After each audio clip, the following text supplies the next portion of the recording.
امام باقر علیہ السلام کی خدمت میں ایک شخص آئے اور انہوں نے کہا کہ میرے کچھ عقائد ہیں. دیکھیں ہر کسی کا کوئی نہ کوئی عقیدہ ہوتا ہے. بالکل. تو انہوں نے اجازت مانگی کہ میں اپنے عقیدوں کو آپ کے ساتھ ڈسکس کرنا چاہتا ہوں، آپ سے بیان کرنا چاہتا ہوں.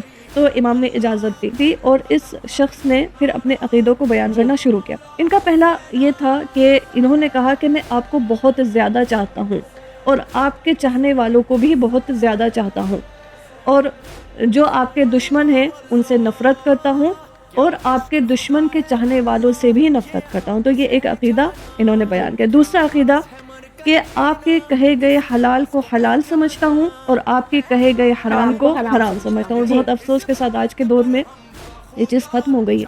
لوگ حلال کو حرام اور حرام کو حلال کر دیتے ہیں. غیبت کو کہتے ہیں کہ یہ تو ہم نے انفارمیشن پہنچائی ہے، یا رشوت کو ہدیہ کے نام سے پکارا جاتا ہے. ایک حدیث ہے کہ رسول خدا صلی اللہ علیہ وآلہ وسلم جناب سلمان سے کہتے ہیں کہ میں ڈرتا ہوں اس دور سے کہ جب معروف اپنی جگہ منکر کو دے گی اور منکر اپنی جگہ معروف کو دے گی، جو کہ آج کے دور میں بہت زیادہ اس کی رعایت کرنی چاہیے. تو یہاں پہ انہوں نے یہ دوسرا عقیدہ اپنا بیان کیا. تیسرا عقیدہ ان کا تھا میں فرج کا انتظار کرتا ہوں. دیکھیے وہ جانتے، جبکہ اس دور میں ہمارے امام زمان اجل اللہ تعالیٰ فرجہ شریف کا ظہور نہیں ہوا تھا، لیکن ان کے بارے میں ہمارے ہر امام نے بیان کیا، رسول خدا صلی اللہ علیہ وآلہ وسلم نے بیان کیا. تو ان کو جب یہ جانتے تھے امام کے بارے میں تو ان کے دل میں ایک تڑپ تھی اور یہ کہتے تھے میں ان کے فرج کا انتظار کرتا ہوں.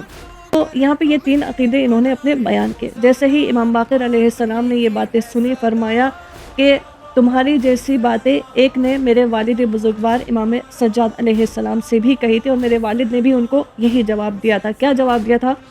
امام سجاد علیہ السلام نے فرمایا کہ تم صرف اہل بہشت نہیں بلکہ تم ہمارے ساتھ ہمارے ہمسائے ہوں گے، تم اہل بیت کے پاس زندگی کرو گے.